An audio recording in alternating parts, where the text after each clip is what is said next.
סליחה? מה? אתה יכול לעזור לי במשהו? מה? לפתוח בבקשה את המכסה של האסלה פה.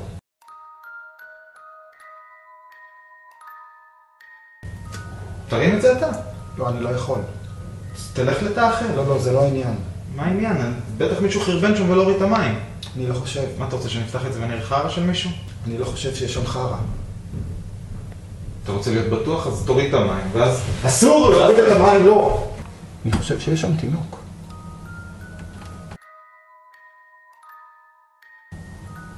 תינוק? תינוק. למה אתה חושב ככה?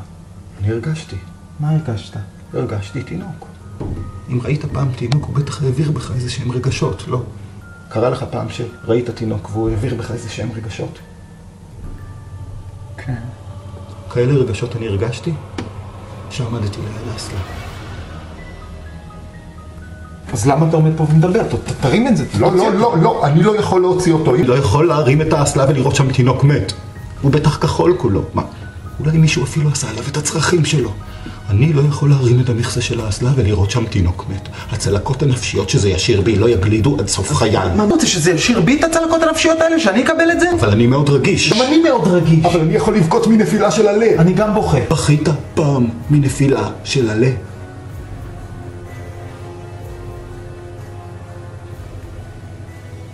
לא. אז תפתח את המכסה של האסלה ונראה אם יש שם תינוק חי או מת. אם הוא חי, אנחנו נציל אותו. אבל אם הוא מת, נעשה מה שעושים כשרואים תינוק מת. תפתח בבקשה.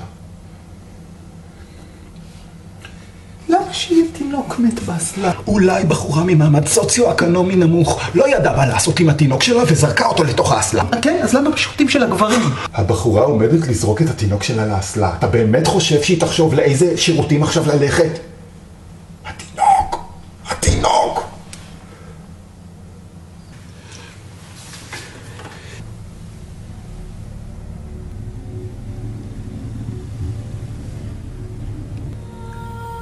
חי או מת? זה חרא. מישהו חרבן פה ולא הוריד את המים.